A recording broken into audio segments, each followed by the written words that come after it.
श्री गुरुभ्यो नमः। श्री गणेशाय नमः। श्री सरस्वत्यै नमः। टीका पंचकोपेतकः। टीका पंचकोपेतः। टिप्पणी विराजितः लघुशब्देन्दुशेखरः। पातंजले महाभाष्ये कृतभूरिपरिश्रमः शिवभट्टसुतो धीमान् सतीदेव्यास्तु गर्भजः याचकानां कल्पतरोः अरिकक्षहुताशनात् शृङ्गबेरपुराधीशात् रामतः लब्धजीविकः नत्वा फणीशं नागेशः तनुतेऽर्थप्रकाशकं मनोरमोमार्धदेहं लघुशब्देन्दुशेखरम्। मंगलश्लोकः। लघुशब्देन्दुशेखरस्य कर्ता श्रीमान् नागेशभट्टः। इदानीं किं करोति? पातंजले महाभाष्ये कृतभूरिपरिश्रमः। कः? नागेशभट्टः। नागेशः कीदृशः? कृतभूरिपरिश्रमः। भूरिपरिश्रमः इत्युक्ते महान् परिश्रमः। महान् परिश्रमः कृतः भूरिपरिश्रमः येन। कुत्र भूरिपरिश्रमः कृतः? पातंजले महाभाष्ये। महाभाष्ये इत्युक्ते एव व्याकरणमहाभाष्यमित्येव प्रसिद्धं, तथापि केषाञ्चित् संशयः मा भूत् इति कृत्वा पातंजले इत्युक्ते पतञ्जलिप्रणीते महाभाष्ये कृतभूरिपरिश्रमः। सम्यक् परिश्रमं कृतवान्। पुनश्च कः? कीदृशः सः? शिवभट्टसुतः। शिवभट्टः इति तस्य पितुः नाम ज्ञायते। तस्य सुतः धीमान् बुद्धियुक्तः। सतीदेव्यास्तु गर्भजः। सतीदेवी इति तस्य मातुः नाम। तस्याः गर्भात् जातः गर्भजः। जनेर्दः। याचकानां कल्पतरोः। पुनश्च कीदृशः? लब्धजीविकः अस्ति। जीविका नाम वृत्तिः। लब्धा जीविका येन सह लब्धजीविकः। येन वृत्तिः प्राप्ता। येन इत्युक्ते नागेशेन वृत्तिः प्राप्ता। कस्य सकाशात् वृत्तिः प्राप्ता? जीविका प्राप्ता। जीवनार्थं यत् धनादिकम् आधारभूतं विद्यते तदेव किं वृत्तिः इति उच्यते। कस्मात् प्राप्तवान्? याचकानां शृङ्गबेरपुराधीशात् रामतः। रामः इति कश्चन तस्य सकाशात् जीविकां प्राप्तः रामः इति कश्चन। रामः कः? रामस्य विशेषणं विद्यते शृङ्गबेरपुराधीशात्। शृङ्गबेरपुरम् इति किञ्चित् न शृङ्गेरी इति एतत् न, अन्यत् उत्तरदेशे किञ्चित् नगरम् इति उच्यते। एवञ्च शृङ्गबेरपुरम् इति तस्य पुरस्य अधीशः आसीत् रामः। शृङ्गबेरपुराधीशात् रामतः। तस्मात् पुनश्च सः कीदृशः? अरिकक्षहुताशनात्। अरिकक्षम् इत्युक्ते कक्षम् इत्युक्ते शुष्कतृणानि सन्ति किल? द्रविडभाषायां वेक्कपूर् इति उच्यते। एवञ्च वेक्कपूर् तत् शुष्कसस्यसदृशाः सन्ति। के इत्युक्ते अरयः, शत्रवः। यदि शुष्कतृणानि भवेयुः तर्हि हुताशनसम्पर्के जाते झटिति सर्वमपि शुष्कतृणं दग्धं भवति। एवञ्च अयं रामः कीदृशः? अरीणां कृते अन्तकः, अरीणां नाशकः आसीत्। अरयः केन उपमिताः इति पृष्टे कक्षेण उपमिताः। अरयः एव कक्षरूपाः सन्ति। कक्षः अरयः एव कक्षाः, पुल्लिङ्गः सः। अरयः एव कक्षाः, अरिकक्षाः। अरिकक्षाणाम् अयं हुताशनः अस्ति। वस्तुतः अयं हुताशनः नास्ति, हुताशनः इव हुताशनः। यः हुताशनसदृशः अस्ति सः हुताशनः गौणीवृत्तिः अथवा लक्षणावृत्तिः। एवञ्च अरिकक्षाणां हुताशनः आसीत् कः रामः। पुनः कथम् आसीत् याचकानां कल्पतरुः ये याचकाः भिक्षुकाः अथवा प्रार्थकाः सन्ति तेषां कृते अयं तावत् कल्पतरुः कल्पतरुः इव कल्पतरुः तत्रापि गौणीवृत्तिः अथवा लक्षणावृत्तिः। एवञ्च याचकानां कृते कल्पतरुः अस्ति अरिकक्षाणां कृते हुताशनः अस्ति शृङ्गबेरपुरस्य अधीशः अस्ति तादृशात् रामनामकात् लब्धजीविकः अस्ति अयं नागेशः। एवञ्च नागेशस्य कति विशेषणानि पातञ्जलेः महाभाष्ये कृतभूरिपरिश्रमः इति एकं विशेषणं शिवभट्टसुतः इति द्वितीयं विशेषणं धीमान् इति तृतीयं सतीदेव्यास्तु गर्भजः इति चतुर्थं याचकानां कल्पतरुः अरिकक्षहुताशनात् शृङ्गबेरपुराधीशात् रामतः लब्धजीविकः इति पञ्चमं विशेषणं। पञ्चविशेषणानि सन्ति। रामतः रामस्य कति विशेषणानि याचकानां कल्पतरोः इति तदेकं विशेषणम् अरिकक्षहुताशनात् इति द्वितीयं विशेषणं शृङ्गबेरपुराधीशात् इति तृतीयं विशेषणम्। एवञ्च विशेषणत्रयविशिष्टं विशेष्यं रामतः इति विशेषणपञ्चकविशिष्टं नागेशः इति। तादृशः नागेशः किं करोति इति तनुते इति अन्वयः। तनुते तनुते इत्युक्ते तनु विस्तारयति इत्युक्ते करोति इति स्वीकुर्मः।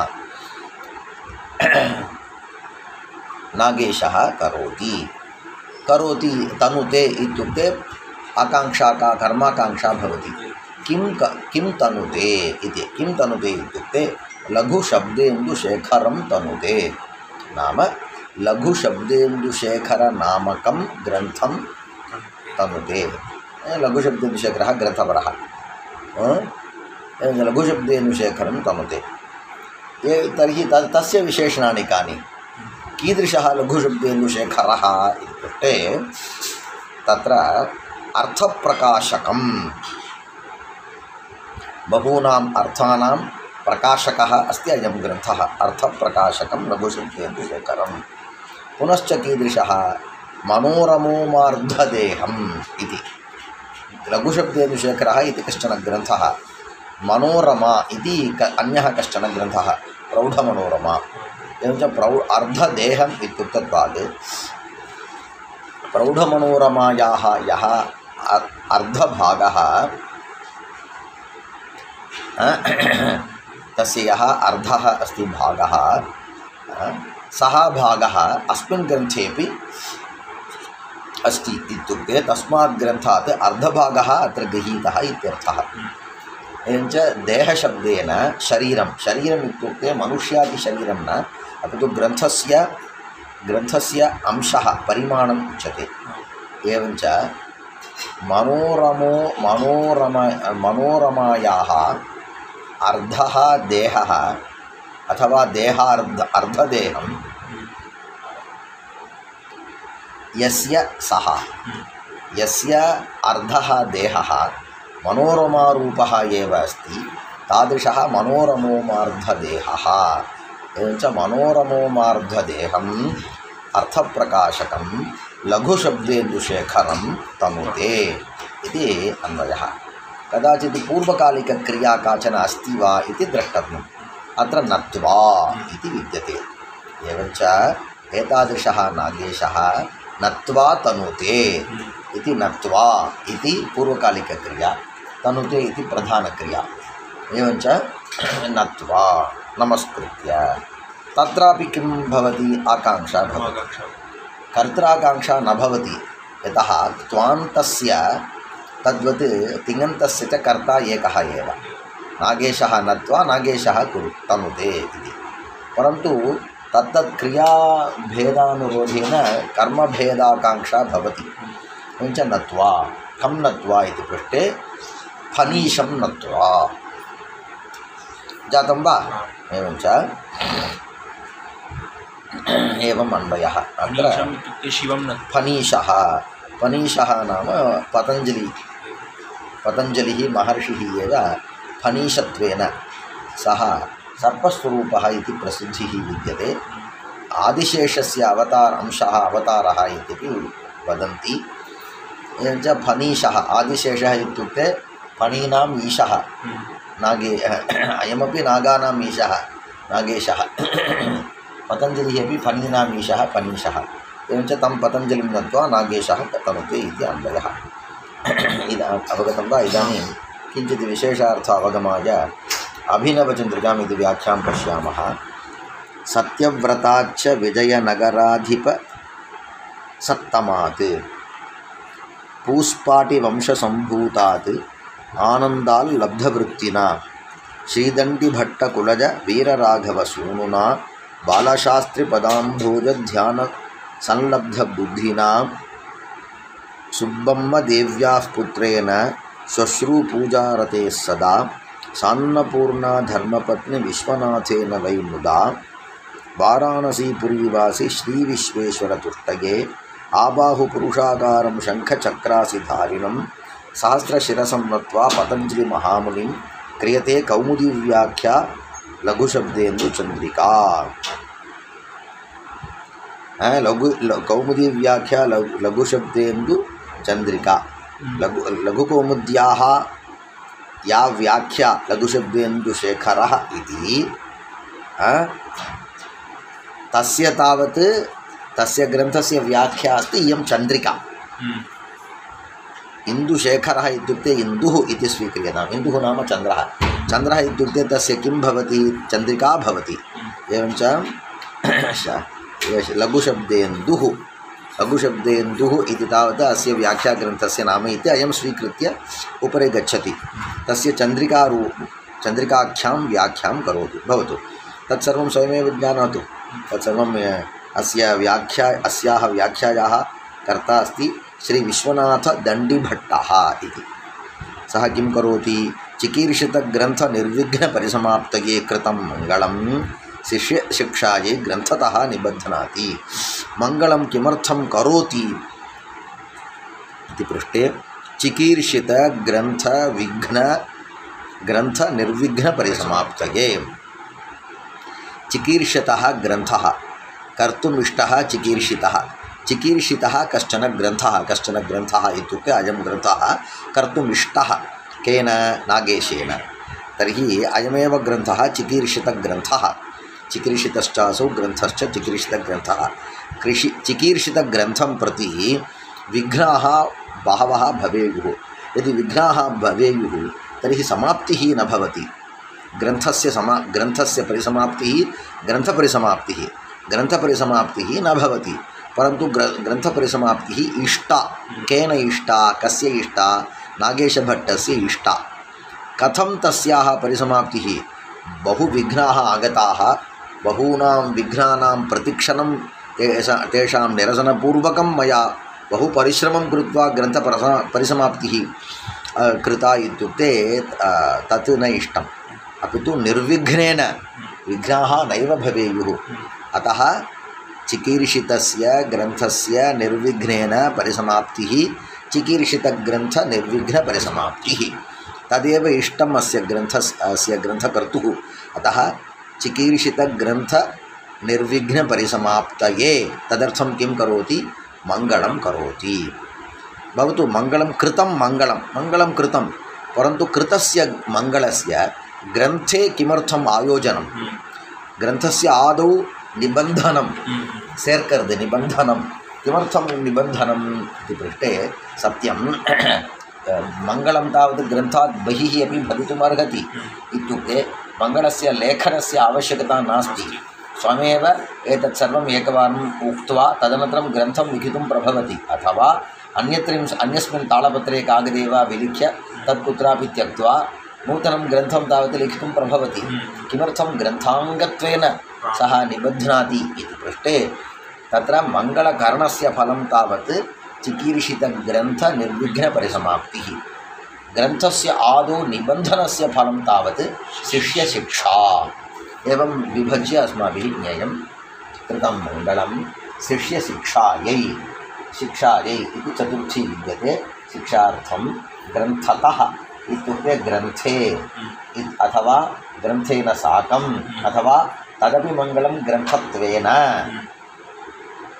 इति निबध्नाति किमिति पातञ्जल इत्यादिना प्रतीकं पातञ्जल इत्यादिना पुरातनकाले मूलग्रन्थः अन्यस्मिन् तालपत्रे भवेत् व्याख्याग्रन्थः अन्यस्मिन् तालपत्रे लिख्यते स्म तदानीं पुनरपि मूलग्रन्थं तावत् व्याख्यातालपत्रे यदि लिखेयुः महत्परिमाणं स्यात् अतः मूलतालपत्रात् एकम् अंशं कम् अंशं यः अंशः व्याख्येयः तम् अंशम् आदाय तस्य किञ्चित् भागं किञ्चित् विलिख्य इति लिखन्ति तदेव पातञ्जल इत्यादिना तद् प्रतीकग्रहणं साम्पल् इति वदामः इदमेव व्याख्येयम् इदानीं यद्यपि सम्पूर्णग्रन्थः एव व्याख्येयः विद्यते तथापि अस्यां पङ्क्तौ तावत् मूले विद्यमानः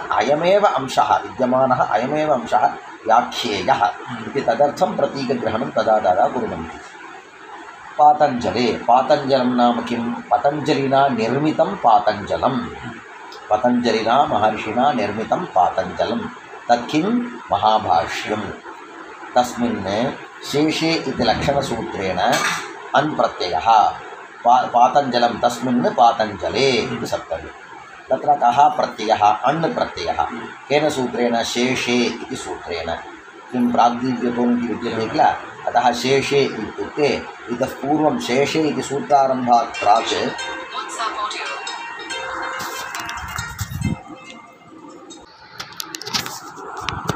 शेषे इति सूत्रात् प्राक् ये अर्थाः निर्दिष्टाः तेभ्यः अर्थेभ्यः अन्ये सर्वेपि अर्थाः शेषत्वेन उच्यन्ते उक्तात् अन्यः शेषः अतः शेषे उक्तादन्यस्मिन् अर्थे तत्र किं कृतम् इत्यपि अर्थः कृतम् एवञ्च पतञ्जलिना कृतम् इत्यर्थे कृतार्थे अण्प्रत्ययः इति लक्षणसूत्रेण अण्प्रत्ययः ननु सर्वभाष्येषु अस्यैव भाष्यस्य महत्वात् महाभाष्यपदेनैव पातञ्जलभाष्यलाभे पातञ्जलि इति विशेषण उपादानं व्यर्थम् इति चेत् न मया तावत् अन्यथा उक्तं पातञ्जले इत्युक्ते एव पतञ्जलिप्रणीतमहाभाष्यम् इति ज्ञायते तर्हि महाभाष्ये इति किमर्थं स्पष्टार्थमिति मया उक्तं किल पातञ्जले भाष्ये इति परन्तु अनेन तावत् अन्यथा विचार्यते ननु अस्मिन् श्लोके महाभाष्ये इत्युच्यते महाभाष्यम् इत्युक्ते पातञ्जलप्रणीतभाष्यस्य एव महाभाष्यं तत्र पातञ्जलि इति पदं प्रयोक्तव्यम् अथवा महाभाष्ये इति पदं प्रयोक्तव्यम् इति सन्देहे पातञ्जलि इति पदापेक्षया महाभाष्ये इति पदं तावत् प्रबलं विद्यते वस्तुनिर्देशार्थं किं वस्तु इत्युक्ते तत्र उद्दिष्टस्य ग्रन्थस्य निर्देशार्थं किं कारणम् इत्युक्ते तत्र महाभाष्यम् इति अस्य ग्रन्थस्य व्याकरणग्रन्थस्य तावत् योगरूढं नाम विद्यते स च ग्रन्थः पतञ्जलिप्रणीतः एव एवञ्च पातञ्जलि इत्युक्ते संशयः पतञ्जलिना प्रणीताः अनेके ग्रन्थाः सन्ति योगसूत्रमपि पतञ्जलिप्रणीतं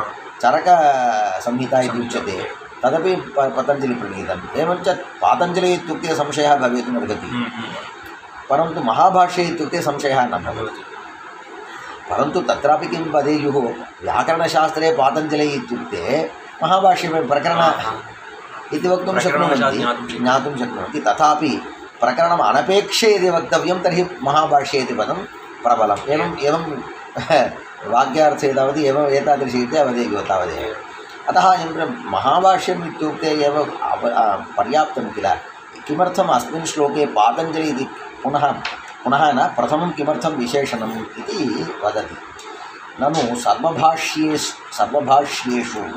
सर्वभाष्येषु इति तावत् निर्धारणे सप्तमी सर्वेषां भाष्याणां मध्ये अस्यैव भाष्यस्य महत्वात् अस्य भाष्यस्य महत्वं विद्यते महत् विद्यते इदं भाष्यम् इति कारणात् महाभाष्यपदेनैव महाभाष्यम् इत्युक्ते एव पातञ्जलभाष्ये लाभे पातञ्जलभाष्यलाभे सति पातञ्जलभाष्यस्य लाभः भवति, बोधः, लाभः नाम बोधः भवति।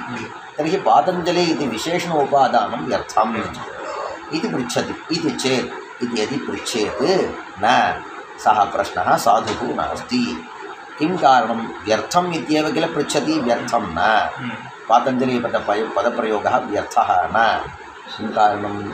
महात्मनां नामोच्चारणमपि मङ्गलाय भवति इति तदुपादानात्। इदानीं कश्चन ग्रन्थः आरभ्यते, एवञ्च अयं मङ्गलश्लोकः इत्युक्ते सर्वोऽपि श्लोकः मङ्गलश्लोकः भवितुमर्हति वा? न।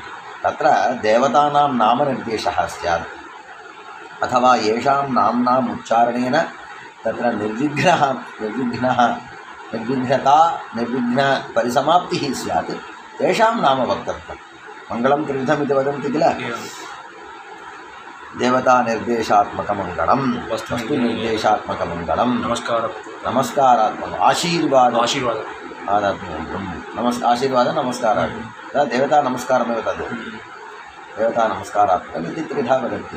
अत्र तावत् मङ्गलत्वं कथं सिद्ध्यति इति इत्युक्ते, नमो अत्र वस्तुतः कस्याः अपि देवतायाः नाम न उच्चारितम्, अपि तु पतञ्जलिमहर्षेः नाम उक्तं। पातञ्जल इत्युक्ते महतः नाम तत्। वस्तुतः पातञ्जलि इति शब्दः कुत्र प्रयुक्तः? ग्रन्थकृतः एव प्रयुक्तः। तत्रापि तत्र आनुषङ्गिकतया पतञ्जलिशब्दः विद्यते, एवञ्च विशेषणत्वेन पतञ्जलिशब्दः विद्यते। प्रसङ्गात् सकृत् प्रसङ्गादघमाशु सन्ततम् इति शिवविषये शशिवत् मुखम् इति उक्तवान्। तत्र शशी इति शब्दः, वत् इति प्रत्ययः, समासे तावत् किं वृत्तौ तावत् शशिवत् इति विद्यते। तत्र शशी इति छेदः, वत् इति छेदः, परन्तु प्रसङ्गात् शशी इत्यत्र विद्यमानशिकारस्य वत् इत्यत्र विद्यमानवकारस्य च योजनेन शिव इति शब्दः उच्यते। शशिवन्मुखम् इति यदा उक्तवान् तदानीं शिवः प्रसन्नः इति एवं सकृत् प्रसङ्गात् उच्चारितः। एवमेव पातञ्जलशब्दः ग्रन्थपरः एव, तथापि तत्र प्रसङ्गात् पतञ्जलिशब्दः अन्तर्भूतः इति कृत्वा महतः नाम इति कृत्वा तस्य उच्चारणेन किं भवति? मङ्गलं भवति इति तदर्थमेव पातञ्जलशब्दं साभिप्रायं प्रयुक्तवान्। सोऽपि जानाति किमिति महाभाष्ये इत्युक्ते एव अस्यैव ग्रन्थस्य ग्रहणं भवति इति। तद् ज्ञात्वा यदि एवं वदति तर्हि साभिप्रायं वदति। कः अभिप्रायः इत्युक्ते एतदेव, महात्मनां नामोच्चारणमपि मङ्गलाय भवति इति तदुपादानात्। इति हेतोः तदुपादानं, पातञ्जलशब्दस्य उपादानं। केचित्तु चेन विनापि समुच्चयः इति पातञ्जले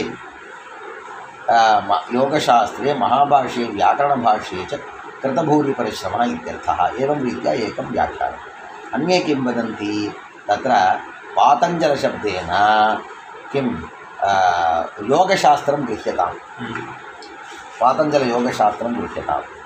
महाभाष्यशब्देन पतञ्जलिप्रणीतव्याकरणग्रन्थः गृह्यताम्। एवञ्च अयं नागेशः न केवलम् अस्मिन् महाभाष्ये अपि तु पतञ्जलिप्रणीतयोगशास्त्रेपि परिश्रमं कृतवान् इति तादृश अर्थं ज्ञापयितुमेव बोधयितुमेव पातञ्जले इति पृथक् गृहीतवान् इति वदन्ति। पातञ्जले योगशास्त्रे महाभाष्ये व्याकरणभाष्ये च कृतभूरिपरिश्रमः इत्यर्थः इत्याहुः। इदानीं पश्यतु, ननु यदि योगशास्त्रे महाभाष्ये इति अर्थद्वयस्य ग्रहणं स्यात्, बोधः स्यात्, तर्हि चकारः स्यात् किल। यतः इदानीं प्रथमपक्षे तावत् पातञ्जलये इति तावत् महाभाष्यम् इत्यस्य विशेषणम्। इदानीं तावत् पातञ्जलम् इति अन्यत्, महाभाष्यम् इति अन्यत्। तर्हि यदा द्वयोः युगपत् उच्चारणं तदानीं समुच्चयः, यदि समुच्चयः तर्हि चकारप्रयोगः आवश्यकः। अत्र चकारः नास्ति किल इति पृच्छति। तदानीं वदति ननु च इति तत्र चेन विनापि समुच्चयः इति एकः न्यायः। चेन इत्युक्ते चक्च इत्यनेन विनापि। किं कारणम् इत्युक्ते एते सर्वेपि निपाताः द्योतकाः एव। एवञ्च द्योतकानाम् अभावेपि कदाचित् अर्थबोधः भवति, स्पष्टार्थमेव ते भवेयुः। एवञ्च चेन विनापि समुच्चयः इति न्यायेन पातञ्जले महाभाष्ये इत्यत्र श्लोके यद्यपि च इति नास्ति तथापि तस्य तस्य समुच्चयः भवति। तेन चेन विनापि समुच्चयः, च इति यद्यपि नास्ति तथापि समुच्चयरूपस्य अर्थस्य ग्रहणं भवति इति एकः अर्थः भवतु। कृतभूरिपरिश्रमः, कृतः भूरिपरिश्रमः येन सह कृतभूरिपरिश्रमः, कृतमहापरिश्रमः इति यावत् अवगतम्। यत्तु भूरिपरिश्रमः सन् महाभाष्यरूपे जले पातम् अकृत इत्यर्थः इति तन्न एवं हि अश्लीलप्रतीत्या काव्यस्य दुष्टत्वापत्तेः। तावत् पातं जले महाभाष्ये कृतभूरिपरिश्रमः, पातञ्जले इति मास्तु, महाभाष्ये जले पातं कृतभूरिपरिश्रमः। महाभाष्यं तावत् कथमस्ति, जलमस्ति, जलसदृशम् अस्ति। जलम् इत्युक्ते समुद्रः, जलसमुदायः समुद्रः। एवञ्च महाभाष्यरूपे जले इत्युक्ते समुद्रे पातं पतित्वा पुनः पुनः पतित्वा कृतभूरिपरिश्रमः इति तादृश अर्थलाभः इति केचन वदन्ति। यत्तु भूरिपरिश्रमः सन् महाभाष्यरूपे जले पातम् अकृत, तदपि किम् इत्युक्ते पातञ्जले महाभाष्ये कृत इत्युक्ते तस्मिन् पक्षे एवं पदच्छेदः, पातञ्जले महाभाष्ये अकृत भूरिपरिश्रमः। अवगतं वा? अकृत इति येन अकारी इत्यर्थः। अवगतं वा? भूरिपरिश्रमः सन् महाभाष्यरूपे जले पातम् अकृत, पातं कृतवान् इति एवम् अर्थः। तन्न अयमर्थः साधुः न। एवं हि अश्लीलप्रतीत्या काव्यस्य दुष्टत्वापत्तेः। इदानीम् अश्लीलप्रतीतिः इत्युक्ते पातम् इत्युक्ते तत्र पतितवान् नाम यस्य तावत् स्पष्टं, येन तावत् स्पष्टं ग्रन्थः नावगतः स एव पतितः इत्युच्यते। गमनवेलायां पतितः इत्युक्ते सः सम्यक् गतः इति अर्थः भवति वा? न, गमनं न कृतवान् इत्यर्थः। एवञ्च पातम् अकृत इत्युक्ते यः पातम् अकृत सः भूरिपरिश्रमः सन् महाभाष्यरूपे जले पातम् अकृत यः सः इत्येवं रीत्या यदि वदन्ति तर्हि किं भवति? पतनं नाम गुणः नास्ति, दोषत्वेन उच्यते। तर्हि एकस्मिन् पक्षे गुणत्वेन त्वया उच्यते, परन्तु अन्यस्य कस्यचित् दोषत्वेन प्रतीतिः स्यात्। तर्हि अश्लीलप्रतीतिः, श्लीलम् इत्युक्ते साधु नास्ति इत्यर्थः। यत्तु कृतभूरिपरिश्रमः सन् तत्र अवग्रहः, महाभाष्ये कृत भूरिपरिश्रमः इत्येवं पदच्छेदः। कृतभूरिपरिश्रमः सन् महाभाष्यरूपे जले पातमकृत इत्यर्थः इति तन्न एवं हि अश्लीलप्रतीत्या काव्यस्य दुष्टत्वापत्तेः तन्मास्तु। तदनन्तरं किं? ननु महाभाष्ये कृतभूरिपरिश्रमः इत्युक्त्या स्वस्य बुद्धिः प्रतिभा च नास्ति इति प्रतीयते, अत आह धीमान्। न महाभाष्ये एव सः महाभाष्यं जानाति, स्वतः तावत् तस्य बुद्धिः नास्ति इति केषाञ्चित् विषये वयं वदामः। सः अष्टाध्यायीं सम्यक् कण्ठस्थीकृतवान्, परन्तु प्रतिपादयितुं न शक्नोति इति वदामः किल। तथा नास्ति, स्वयमपि सः बुद्धिमान् स्यात्, अत एव तद्बोधयितुमेव धीमान् इति पदं प्रयुक्तवान्। ननु महाभाष्ये कृतभूरिपरिश्रमः इत्युक्त्या स्वस्य बुद्धिः नास्ति, स्वस्य प्रतिभा नास्ति, पुनः पुनः महाभाष्यं पठित्वा कण्ठस्थीकृतवान् इति स्यात्। तथा न बुद्धिः अपि अस्ति, प्रतिभा अपि अस्ति। प्रतिभा नाम बुद्धिविशेषः। यदा तावत् नवनवोन्मेषशालिनी प्रतिभा, तावत् नूतनतया यदि विचाराः भवेयुः तर्हि तादृशबुद्धेः किं नाम प्रतिभा इति। एवञ्च तदुभयम् अस्य अस्ति इति तदर्थमेव धीम नास्ति इति दण्डः स्यात्। ननु बुद्धिमत्वेपि भाष्ये कृतभूरिपरिश्रमत्वेपि च मातापित्रोः दुष्टत्वे तद्दोषस्य पुत्रेपि संक्रमेण बुद्धिमोहः स्यात् इत्यत आह। एतत् सर्वं तावत् ग्रन्थकर्त्रा किञ्चित् पदं प्रयुज्यते, तत् किमर्थं प्रयुक्तम् इति एते एव व्याख्यातारः वदेयुः। कविः करोति काव्यानि तसंजानन्ति पण्डिताः, व्याख्याता वेत्ति नो कविः इत्येवं वदन्ति। किमर्थं तदनन्तरं सतीदेव्यास्तु गर्भजः इति किमर्थम् उक्तवान् इत्युक्ते स्वयं धीमान् सम्यगपि परिश्रमं कृतवान्, तथापि तस्य जन्म समीचीनं नास्ति इत्युक्ते तस्य माता दुष्टा पितापि दुष्टा इति यदि स्यात् तर्हि किं भवति, क्रमेण बुद्धिमान्द्यं स्यात्। जननप्रयुक्तदोषवशात् जनने यः दोषः तद्दोषवशात् कालान्तरे मोहः स्यात्। अतः तदपि न इति स्वमातापित्रोः किं साधुत्वं बोधयितुं गुणत्वं बोधयितुं वदति। ननु बुद्धिमत्वेपि भाष्ये कृतभूरिपरिश्रमत्वे अपि च मातापित्रोः दुष्टत्वे सति तद्दोषस्य पुत्रेपि संक्रमेण तेन किं भवति, बुद्धिमोहः स्यात्। अत आह बुद्धिमोहः नास्ति। पठनकाले सम्यगेव पठितवान्, परन्तु इदानीं सर्वं विस्मृतवान्, इदानीं मोहः जातः इति भवेत् किल, तथा नास्ति इति स्वविषये वदति। तदर्थमेव किं वदति, शिवभट्टसुतः इति। शिवभट्टसुतः इत्युक्ते स्वस्य पिता तावत् उत्तमः, स्वस्य माता तावत् सतीदेव्याः इति। तथा च पिता साक्षात् शिवसदृशः, माता च सती सदृशीति गम्यते। शिवभट्टः इति तस्य पितुः नाम अपि भवितुमर्हति, सतीदेवी इति तस्य मातुः नामापि भवितुमर्हति। तथापि तत्र शिवभट्टः इति शिवस्य नाम विद्यते पितुः इति कारणात् शिवसदृशः तस्य पिता इति तत् द्योतनार्थमेव तत्पदं प्रयुक्तवान्। किञ्च सती इत्युक्ते पार्वत्याः नाम, अतः किमर्थं सती इति स्वस्य मातुः नाम तथा निर्दिष्टवान् इत्युक्ते तदेव नाम वक्तव्यमेव। तेन किं भवति, श्रोतॄणाम् आनुषङ्गतः पार्वत्याः अपि स्मरणं भवति। अतः तत्सदृशं शिवसादृश्यं तावत् पितरि विद्यते, पार्वतीसादृश्यं मातरि विद्यते इति ज्ञानं भवति। तथा च पिता साक्षात् शिवसदृशः, माता च सती सदृशीति गम्यते इति सत्कुलप्रसूतत्वं गम्यते। यदि मम किमर्थं तव पितुः नाम शिवभट्टः इति नाम, किमर्थं तावत्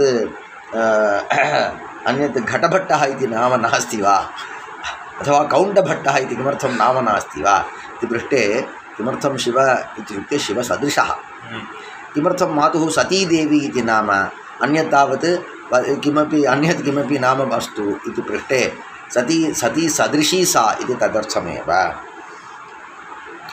न च सतीदेव्याः इत्यत्र कर्मधारये पुंवद्भावापत्तिः इति वाच्यं। तदनन्तरं सतीदेवी तत्र कर्म, सती चासौ देवी च सतीदेवी, तर्हि कर्मधारय समासः। सती इति तावत् तस्य माता निर्दिश्यते, देवी इत्यपि माता निर्दिश्यते, अथवा सती इति पार्वती निर्दिश्यते, देवी शब्देन अपि पार्वती निर्दिश्यते। एवं च किं कर्मधारय सती चासु देवी च यदि कर्मधारय समासः तर्हि पुंवद्भावः, यदि पुंवद्भावः तर्हि सद्देवी इति किल स्यात्, कथं वा सतीदेवी इति प्रश्नः। न च सतीदेव्याः इत्यत्र कर्मधारये पुंवद्भावापत्तिः इति वाच्यं। सतीं दीव्यतीति पातिव्रत्येन जेतुमिच्छति इति योगरूढिस्वीकारेण अदोषात्। इदानीं दीव्यति इत्युक्ते तत्र दिव् धातुः विद्यते किल, तस्य दिवु क्रीडायाम् इति वयं वदामः। वस्तुतः न केवलं क्रीडार्थः, बहवः अर्थाः तत्र निर्दिष्टाः सन्ति। तत्र जयरूपः अपि अर्थः एकः। एवं च दीव्यति इत्युक्ते जेतुम् इच्छति इति अर्थः। सतीं दीव्यति इत्युक्ते पातिव्रत्येन जेतुम् इच्छति, अतः सतीं दीव्यति इति सतीदेवी इति चेत् सः शब्दः यौगिकः स्यात्। स च शब्दः अस्याः नाम विद्यते इति कारणात् रूढः अपि भवति। एवं च सः शब्दः योगरूढः। एवं च कर्मधारये समासः नास्ति। पुंवद्भावः नास्ति इति। सतीं दीव्यति पातिव्रत्येन जेतुम् इच्छति अवगतं वा इति योगरूढिस्वीकारेण अदोषात्। ननु भाष्ये कृतभूरि परिश्रमत्वेपि बुद्धिमत्वेपि सत्कुलप्रसूतत्वेपि वृत्तेः अभावेन ग्रन्थकरणं सम्यक् न स्यात् अत आह। इदानीं तावत् प्रथमविशेषणैः किं जातं? भाष्ये कृतभूरि परिश्रमः इति ज्ञातं, बुद्धिमान् इत्यपि ज्ञातं, सत्कुलप्रसूतः इत्यपि ज्ञातं, तथापि वृत्तिः यदि नास्ति तर्हि ग्रन्थं प्रणेतुं न शक्नोति किल। इदानीं तावत् भुवा तदर्थं किञ्चित् धनम् आगच्छेत्, अतः वदति सत्कुलप्रसूतत्वेपि वृत्तेः अभावेन, वृत्तिः यदि न स्यात् तर्हि ग्रन्थकरणं सम्यक् न स्यात्। करोति, अतीव दारिद्र्येपि ग्रन्थं केचन कुर्युः, तथापि सम्यक् कर्तुं न प्रभवेयुः। ग्रन्थकरणं सम्यक् न स्यात् इत्यतः रामतः लब्धजीविकः इत्युक्ते स्कालर्शिप् इति वदन्ति किल, तद्वत् यदि एनं ग्रन्थं लिखसि तर्हि तावत् एतावत् धनं प्रयच्छामि इति तादृशस्य किं नाम वृत्तिः इति नाम। एवञ्च लब्धवृत्तिकः इति। नन्वस्याल्पधनत्वे स्थिरावृत्तिः न स्यादत आह शृङ्गबेरपुराधीशात्। किञ्च यः वृत्तिम् अस्माकं महाविद्यालयेपि केचन वृत्तिं प्रयच्छन्ति, परन्तु आकल्पं ते वृत्तिं दातुं न प्रभवन्ति। किमर्थं? तेषां निकटे किञ्चिदेव स्यात्। तद्वदेव यदि अयं रामनामकः यदि अत्यन्तं धनिकः नास्ति तर्हि अनुस्यूततया वृत्तिं दातुं न शक्नुयात्। यदि अनुस्यूततया वृत्तिं न दातुं न शक्नुयात् तर्हि महान्तं ग्रन्थं प्रणेतुं न शक्नुयात् अयं नागेशः। अतः तथा न सः तावत् बहुकालपर्यन्तं वृत्तिं कल्पितवान्। ओ एवं वा, तर्हि कः सः इति पृष्टे स एव शृङ्गबेरपुरा कथं दातुं सः शक्नोति? राजा किल, तदर्थमेव शृङ्गबेरपुराधीशात् इति पदं प्रयुङ्क्ते। सत्कुलप्रसूतेपि वृत्तेरभावेन ग्रन्थकरणं सम्यक् न स्यादित्यतः रामतो लब्धजीविकः इति। नन्वस्याल्पधनत्वे, अस्य इत्युक्ते रामस्य अल्पधनत्वे, अल्पधनः यदि स्यात् तर्हि स्थिरावृत्तिः न स्यात्, अतः आह शृङ्गबेरपुराधीशात्। ननु अस्य शत्रुभिः पराजये पुनरपि वृत्तिभङ्गः स्यात् इति आह। ननु इदानीं शृङ्गबेरस्य अधीशः एव, परन्तु तस्य तावत् केपासिटि नास्ति, वीरः नास्ति। भाविकाले तावत् शत्रवः तस्य आक्रमणं कुर्युः। यदि आक्रमेयुः तर्हि किं भवति? अयं दरिद्रः स्यात्। यदि दरिद्रः स्यात् तर्हि अनुस्यूतवृत्तिः अनेन न लभ्येत। यदि अनुस्यूतवृत्तिः न लभ्येत तर्हि ग्रन्थसमाप्तिः न स्यात् इति शङ्का स्यात् किल। अतः वदति ननु अस्य केऽपि अरयः न सन्ति। हो एवं वा, किमर्थम्? अरिः इति यदि कश्चन स्यात् तर्हि तं तृणत्वेन अयं दहति। अतः आह ननु अस्य शत्रुभिः पराजये सति पुनरपि वृत्तिभङ्गः स्यात् इत्यतः आह हरिकक्षहुताशनात् इति। कक्षः शुष्कतृणपुञ्जः, शुष्कतृणं न तृणपुञ्जः, तृणानां समूहः एव कक्षः इति उच्यते। अरयः एव कक्षः।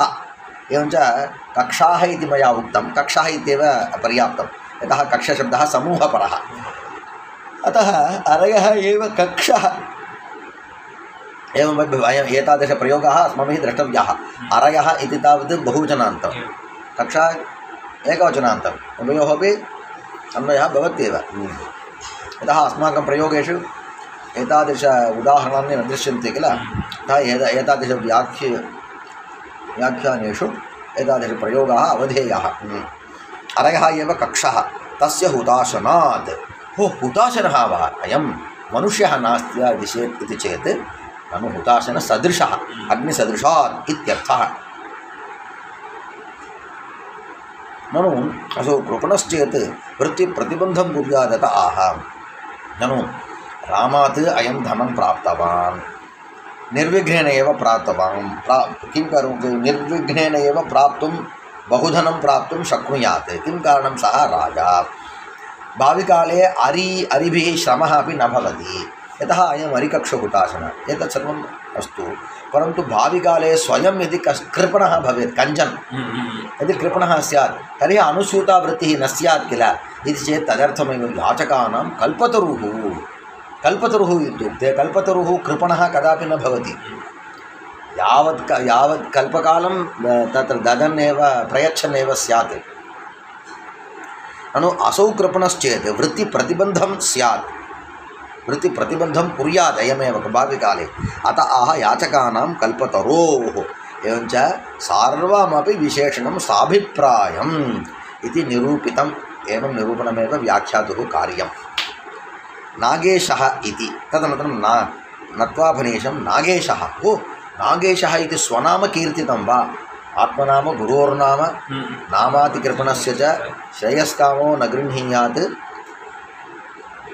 ज्येष्ठापत्र कलत्रयोः इति अस्ति तर्हि स्वनाम निर्दिष्टवान् वा ननु वैष्णवसम्प्रदाये दासः दासः इति किल वदेयुः नाम न उच्चारयन्ति तद्वदेव किल वक्तव्यं नागेशः इति न चात्मनामेति निषेधात्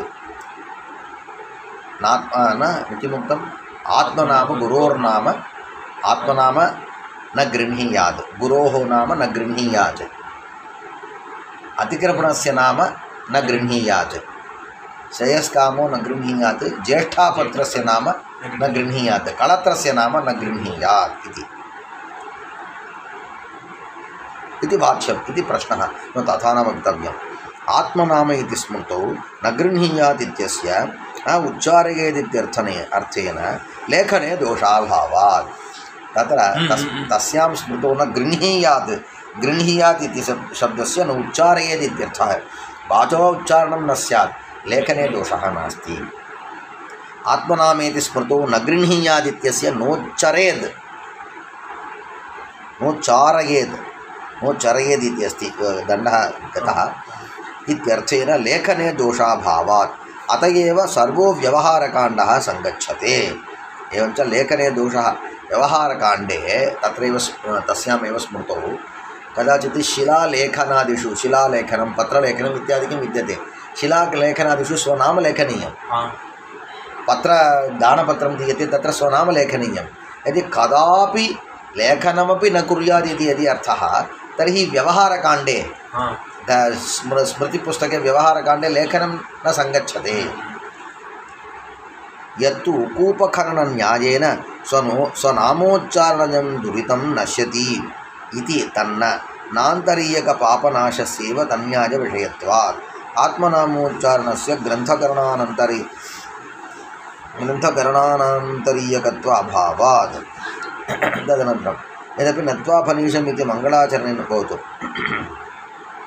अन्यः कूपखननन्यायेन स्वनामोच्चारणं दुरितं नश्यति कश्चन एवं सत्यं नागेशः इति स्वनाम उक्तवान् तथा वाचा कथनं वा लेखनं वा तदुभयम् असाधु एव अतः नामोच्चारणेन दोषः भवत्येव परन्तु सः दोषः तावत् कूपखननन्यायेन नश्यति आगतम् अस्माभिः दृष्टं कूपखानकवदेतद्भविष्यति कूपं खनन् तदीयवृद्धिः पांशुरिश्च यद्यपि अवकीर्णः भवति तथापि तेनैव तं गुणमासादयति इति किञ्चित् भाष्यपङ्क्तिः सारः विषयः एवम् अस्ति तत्र कूपखानकः कूपं खनति खननवेलायां तस्मात् गर्तात् पांसवः आगच्छन्ति लोष्टादिकम् आगच्छन्ति तस्य शिरसि पतन्ति सर्वमपि शरीरं किमर्थं कथं भवति मलिनं भवति परन्तु बहु परिश्रमं कृत्वा एवञ्च प्रथमं सः मलिनः एव भवति परन्तु कूपखननसमये मलिनः एव भवति तदनन्तरं कूपखननपरिसमाप्त्यनन्तरं तत्र जलम् आगच्छति जले आगते किं भवति तेनैव जलेन स्वस्य मलिनं सर्वं सः व्यपोहति तद्वत् नागेशः स्वनाम उच्चारणेन दोषः तस्य भवत्येव नागेशस्य तथापि ग्रन्थपरिसमाप्तिकरणेन ते दोषाः गच्छेयुः कूपखननन्यायेन स्वनामोच्चारणं विरुतं नश्यति इति तन्न आन्तरीयकपापनाशस्यैव तन्यायविषयत्वात् ननु त्वया यदुच्यते तत्तावत् आपाततः साधु इति प्रतीयते परन्तु साधु नास्ति किं कारणम् इत्युक्ते सः न्यायः किमर्थम् आगतः इति चेत् यस्य कार्यस्य करणेन केचन दोषाः अवश्यम् आगच्छेयुः एव परन्तु भाविकाले गुणप्राप्त्या ते दोषाः नश्यन्ति तादृशस्थले एव सः न्यायः। येषां दोषाणाम् आगमनं विना कार्यसमाप्तिः न भवति तेषां दोषाणां दूरीकरणार्थमेव तत् उदाहरणं। कूपखननकार्ये पांसुभिः लोष्टैः उपलैः च अवकीर्णता अस्य अवश्यं भवत्येव। पांसुभिः अवकीर्णः न भविष्यामि परन्तु जलं साधयामि इति कोऽपि वक्तुं शक्नोति वा? न शक्नोति। एवञ्च येषाम् उद्देश्यभूतानां कार्याणां करणसमये केचन दोषाः तावत् निवारयितुं न शक्याः अनिवार्यरूपेण अवश्यं भवन्ति, नान्तरीयकतया भवन्त्येव। नान्तरीयकतया इत्युक्ते तान् विनान् तत्कर्म न भवति। पांसुभिः अवकीर्णतां विना कूपखननं न भवति, जलप्राप्तिः न भवति। तादृशस्थले नान्तरीयकतया ये दोषाः आगताः, दोषाः नान्तरीयकाः,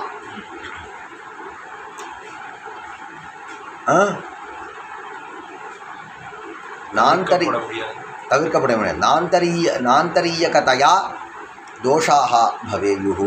तेषां दोषाणां कथं वा वारणम् इति पृष्टे कूपखानकवती इति उक्तम्। इदानीं तावत् यदि रघुशब्देन्दुशेखरः इति ग्रन्थः कर्तव्यः तर्हि मम नाम अवश्यम् अहम् उच्चारयेयम् इति निर्बन्धः अस्ति वा? नामोच्चारणं तावत् नान्तरीयकं नास्ति। एवञ्च नान्तरीयकतया प्राप्तानां दोषाणां निवृत्तिसमये एव सः न्यायः सञ्चारणीयः इति भेदः अस्ति। अस्मिन् सन्दर्भे तस्य न्यायस्य सञ्चारः तावत् आपाततः साधुः इति भवति, परन्तु वस्तुतः साधुः नास्ति। नान्तरीयकपापनाशस्यैव नान्तरीयकं यत् पापं तस्य पापस्य नाशार्थमेव नाशस्यैव तन्न्यायविषयत्वात्। कूपखननन्यायविषयः तादृशपापनाशः एव। आत्मनामोच्चारणस्य ग्रन्थकरणनान्तरीयकत्व अभावात्।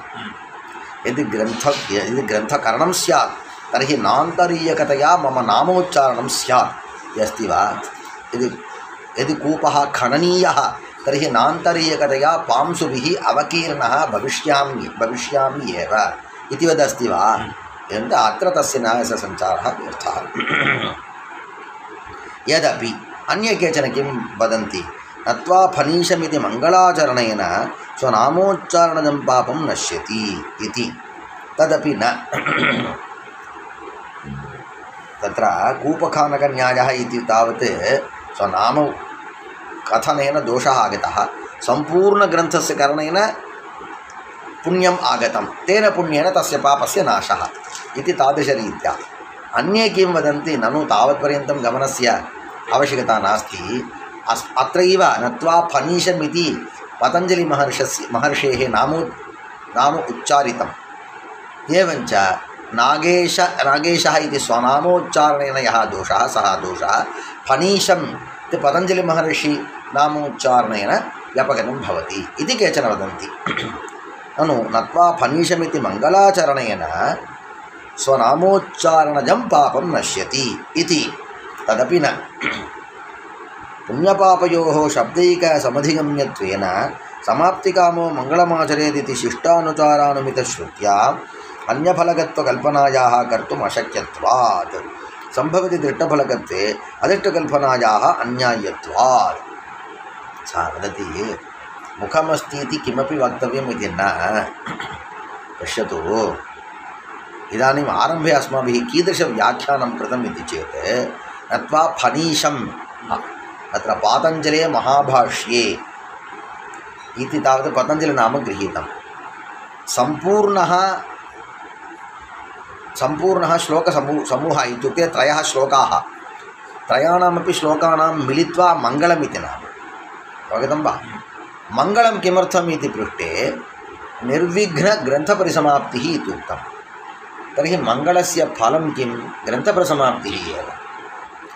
पापनिवारणं मङ्गलस्य फलं वा मङ्गले एव एकदेशः विद्यते फनीश इति नाम एवञ्च सम्पूर्णमङ्गलस्य यदि निर्विघ्नग्रन्थ परिसमापकत्वं तर्हि तत्र एकदेशस्य फनीशशब्दस्य पापनाशकत्वम् इति वक्तुं न शक्यते ननु तथा वदामः किं तत्र किं का दुष्टता इति चेत् सः वदति ननु समाप्तिकामः मङ्गलमाचरेत् इत्येव श्रुतिः विद्यते यः समाप्तिं कामयते सः मङ्गलम् आचरेत् समाप्तिकामः मङ्गलमाचरेत् इति श्रुतिः वा यजुर्वेदे विद्यते वा सामवेदे कुत्र विद्यते इति पृष्टे ननु शिष्टाचार अनुमितश्रुतिः शिष्टानाम् एवम् आचारः अस्ति सर्वेपि शिष्टाः नियमेन किं कुर्वन्ति इति पृष्टे मङ्गलं लिखित्वा एव ग्रन्थं लिखन्ति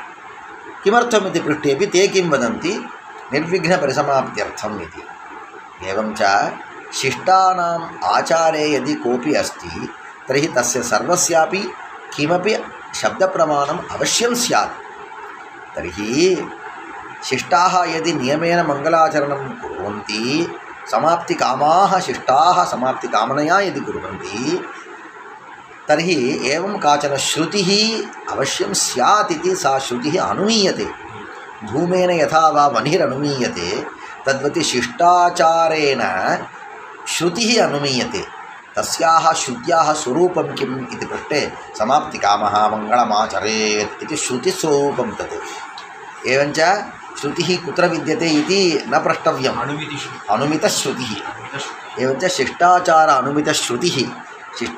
अनुमितश्रुतिः किं रूपा समाप्तिकामः मङ्गलमाचरेत् तर्हि मङ्गलस्य कार्यं किं समाप्तिः एव तर्हि मङ्गलस्य कार्यं पापनाशः इति उक्तं वा तर्हि त्वया एतत् कथनं तावत् असाधु तदपि न पुण्यपापयोः शब्दैकसमधिगम्यत्वेन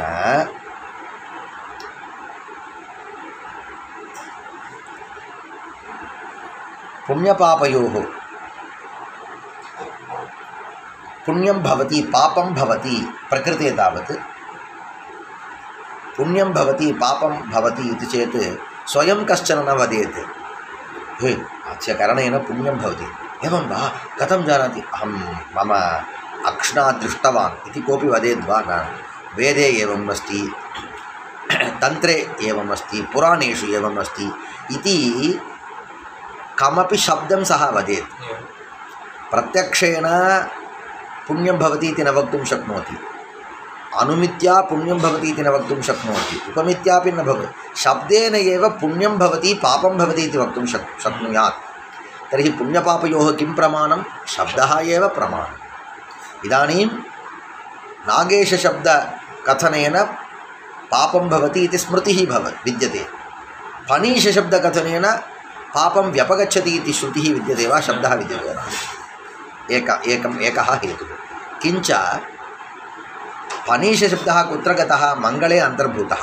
मङ्गलस्य फलं किं समाप्तिः एव पापनाशनम् इति विद्यते वा नास्ति ननु एतदपि स्वीकुर्मः एका क्रिया द्व्यर्थकरी बभूव इतिवत् फणीशशब्दः ननु मङ्गलश्लोके अन्तर्भूतः फणीशशब्दः समाप्तिं प्रत्यपि कारणं भवति पापमपि नाशयति इति चेत् दृष्टफले सम्भवति अदृष्टफलकल्पनम् अन्याय्यम् यदि कस्यचित् कारणस्य किञ्चित् कार्यं दृष्टं विद्यते तर्हि दृष्टं तत् कार्यं त्यक्त्वा अदृष्टं किञ्चित् भवति इति कथनं तावत् न्याय्यं नास्ति इति मीमांसा न्यायः विद्यते दृष्टफले सम्भवति अदृष्टफलकल्पनम् अन्याय्यम् इदानीं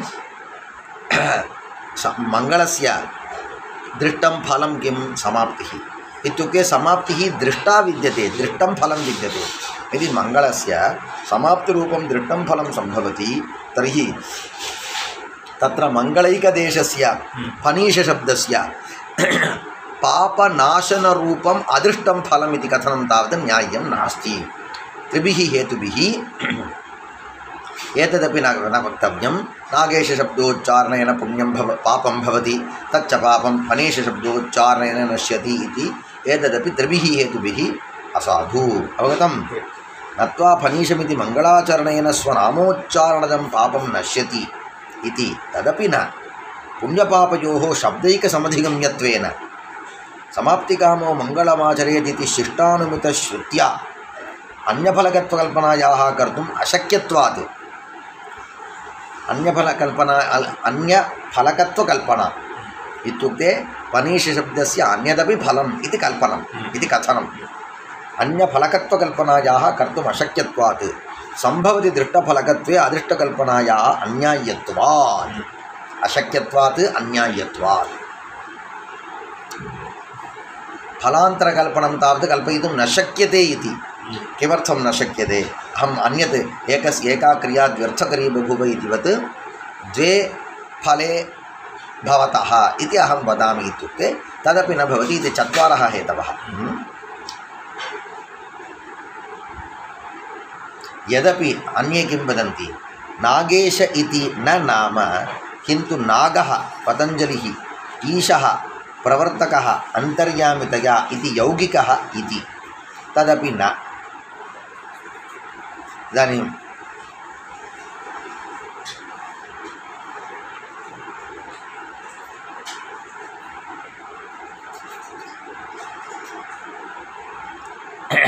नागेशः इति न नाम स्वस्य नाम न अपि तु नागः ईशः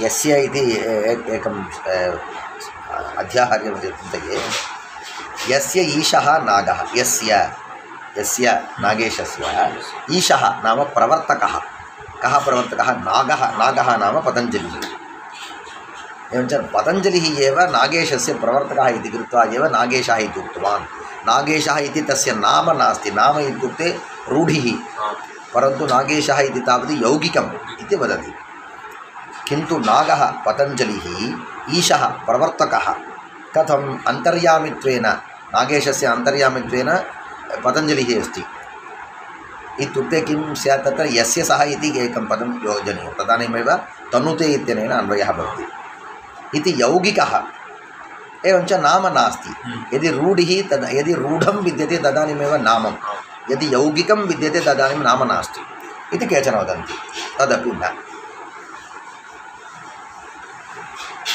अन्यनाम्नः प्रसिद्ध्या एतादृशार्थकल्पने मानाभावात् अन्यनाम्नः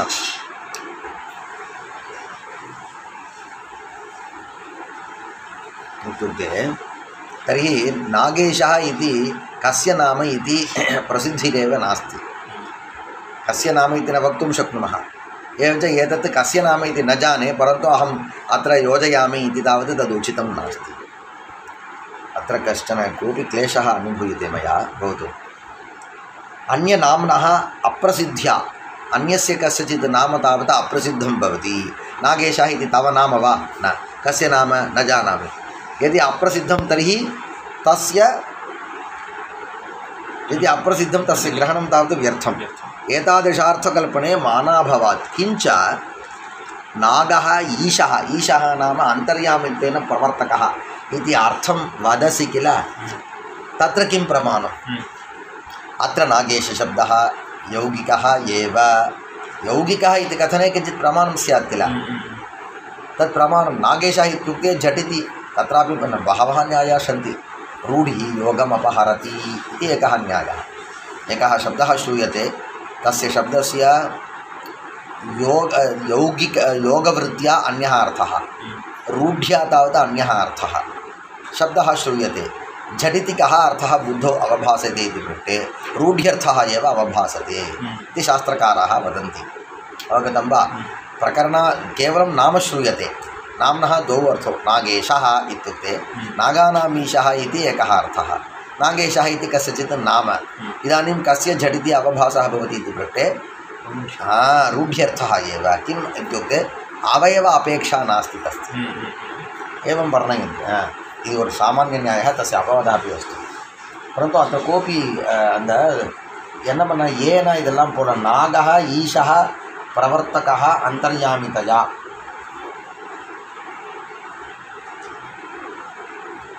यस्य येन போடல அவர் அப்படின்னா என்ன அர்த்தம் நாகஸ்சாசு ஈஷஷ்டன் யாரோ ஒருத்தர் பதஞ்சலி அந்தர்யாமிதயா பிரவர்த்தகः பிரவர்த்தகஷ்டாசோ பதஞ்சலி நாகஷ்ட பிரவர்த்தகஷ்டாசோ நாகஷ்ட அப்படின்னு அர்த்தம் வரும் எல்லார் உள்ளேயும் இருந்து பூந்து அப்படின்னா இங்கே நாகேஷ சப்தம்னால பதஞ்சலி சொல்கிற மாதிரி ஆகிடும் ஆனால் அங்கே வந்து எஸ்ய சகாய சப்தம் இருக்கணும் அங்கே இல்லை அது பார்த்துக்கோ मनोरमोमार्धदेहमिति ग्रंथपक्षे मनोरमा एव उमा सर्वार्धदेहः यस्य इति बहुव्रीहिः अथवा मनोरमोमायाः अर्धं यति खण्डयति इति मनोरमोमार्धदा अन्यः बहवः अर्थाः सन्ति अनन्तरं वदामि वा श्रीगुरुभ्यो नमः अनेन एवढं